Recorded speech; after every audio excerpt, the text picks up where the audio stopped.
Hi, everyone. Let's try this again. So, I want to talk to you about friendships and relationships, but this time I want to talk to you about toxic friendships, relationships versus healthy relationships and friendships. Okay. So, when I say relationships, it basically it involves everything, whether it's a friendship, it's still a relationship, whether it's a blood relationship or whether it's a relationship with your boss, your coworker, with the neighbor. It's everything, right? Any interaction you have over any extended period of a time with another human being is a relationship of sorts. So, for the sake of this talk, let's just set that when I say relationships, it's the same thing as a friendship or anything else. So, let's talk about, why do we stay in it when, whether it's a healthy or whether it's a toxic relationship? What makes it a toxic relationship versus versus a healthy relationship? And also, what can we do about it? Okay, whether it's a positive or a negative situation. So let's start by identifying what makes a relationship toxic or unhealthy, right? I think any situation where a person is disrespected, feels unsafe, feels like they're not valued, is a toxic, unhealthy relationship. And that can be in a work situation or a friendship or unfortunately your love relationships.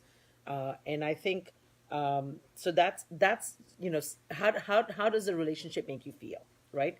I think that's a very important question to ask. How does this make me feel? Do I feel loved? Do I feel valued? Do I feel cherished? Do I feel heard? Do I feel like my opinion matters? Do I feel respected? Um, is If you can answer yes to those, then that's a healthy relationship. If you answer no to those, then that's a unhealthy relationship. Now, toxic is a very strong word. um, we might not necessarily be in a relationship where it's abusive, right? Someone might not be straight up, excuse me, calling us names or insulting us or criticizing us. But it still can be a pretty toxic relationship if we feel unappreciated, unheard, because it's a very subtle sort of poison that, slowly and surely chips away at our self esteem and our soul, causing us to feel all sorts of things. So I think, for me, it's, you know, um, friendships are very important to me. I have an amazing group of people that I'm very close to, and as public as I guess I've become because I do these videos and not really intending to. And I know that people think they know me and they think they know or they try to guess things because of, whatever I speak about. I'm My friends are my friends, and my inner circle knows things about my life that I choose to open up with that I don't normally open up with people, obviously not on Facebook or whatever, because again, that's a safety and comfort level I have with these people, right? I have healthy relationships, but I have also had relationships, friendships, what have you, work situations where they've been unhealthy, toxic. And I've chosen to walk away from that people. I've chosen to walk away from work situations.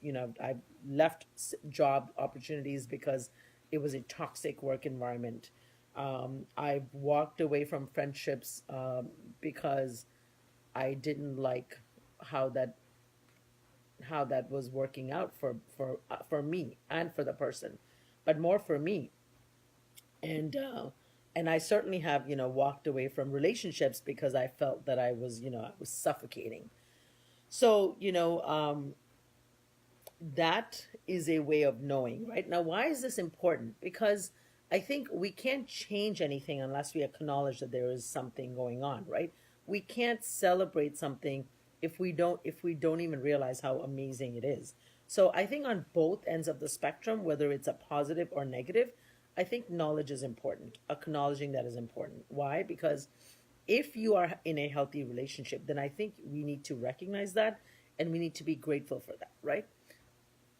Excuse me, versus if we are in a toxic situation, relationship, then I think we need to recognize that, because if we don't recognize that, then we won't even be able to, make any changes unless and until we actually, recognize that there's something that's quite not healthy here, right?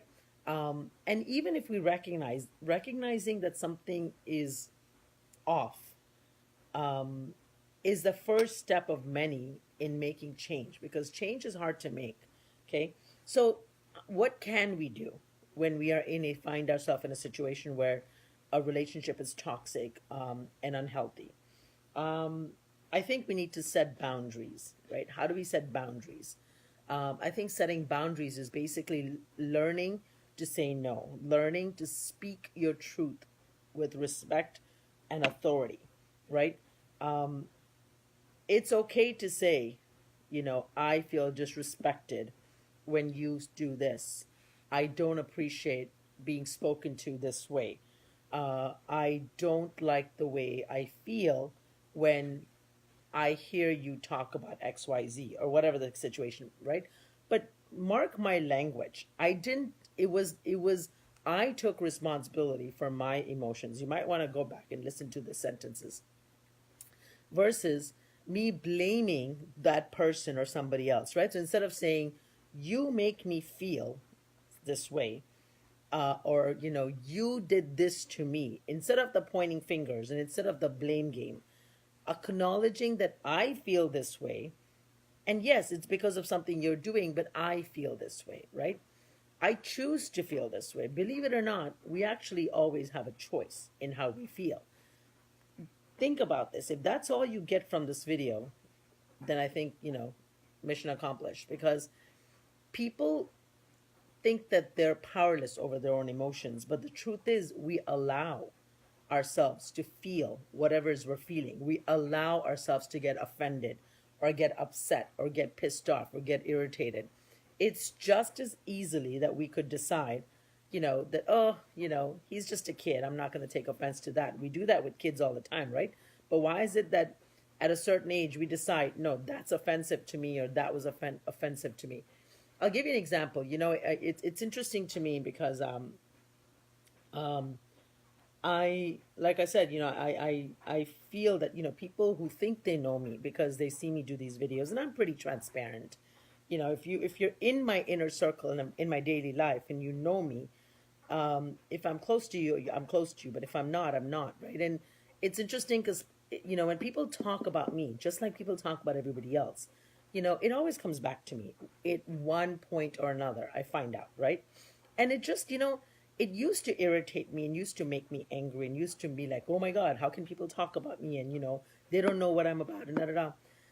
And, now I'm at a point now where I just laugh, I just smile, and it just amuses me because, first of all, I find it interesting that, people are actually spending energy and effort, their precious energy and effort, discussing me, right? So great, I must be doing something right, or something wrong. I'm not doing anything wrong intentionally that I know of. So I must be doing something right if people want to discuss me in their dinner parties or between, their friends, or they'll come to my, you know, sons or my friends or my, and I find stuff out, and I just think it's interesting, and I don't get offended because I choose not to. It's very easy for me to get offended. Sure, my initial reaction is always like, whoa, defense, right? Because I have feelings. I'm not Superwoman. I'm not a monk where, I can just let things slide. But I sure as heck am working on that. And so I think recognizing that, we choose our emotions. We are the only ones who control how we let something or someone affect us is very important. Take that power back and take that responsibility back, because no one can make you feel happy or bad without your permission. So let that sink in. But like I was saying, set boundaries, learn to say no, learn to speak your truth, and distance, walk away. You can walk away. Simple as that. You may not think you can walk away from a friendship or from a situation. I understand if you're blood related to someone, you're living in the same house. I understand if you're married to someone. Then it's a little trickier, right? Because then I'm not sitting here encouraging you, to stop talking to your loved ones or get a divorce. That's not what this is about. But what I'm suggesting to you is learn to speak your truth, learn to say what's important to you, learn to set boundaries. And if you're still not valued or respected, get support outside to empower you, right? Get positive people. Go see a therapist, go see a counselor, go see a pastor at church, go find someone that you respect that can then help sort of, help talk to you and help build you up before, if you're not able to do that, if you're in a position where you're not there yet. And then, if anything, you can always sort of set boundaries about, how much time and energy you interact with someone. And sure, if it's a friend situation, that's even easier. I surely have walked away from friendships or just disassociated from people. And I felt completely fine doing it because I'm important. I matter. And so I will not let anyone, disrespect or corrupt my energy field. Simple as that, and if and it's, guess what? They'll find somebody else to, break down. So I think, again, I hope this has been helpful.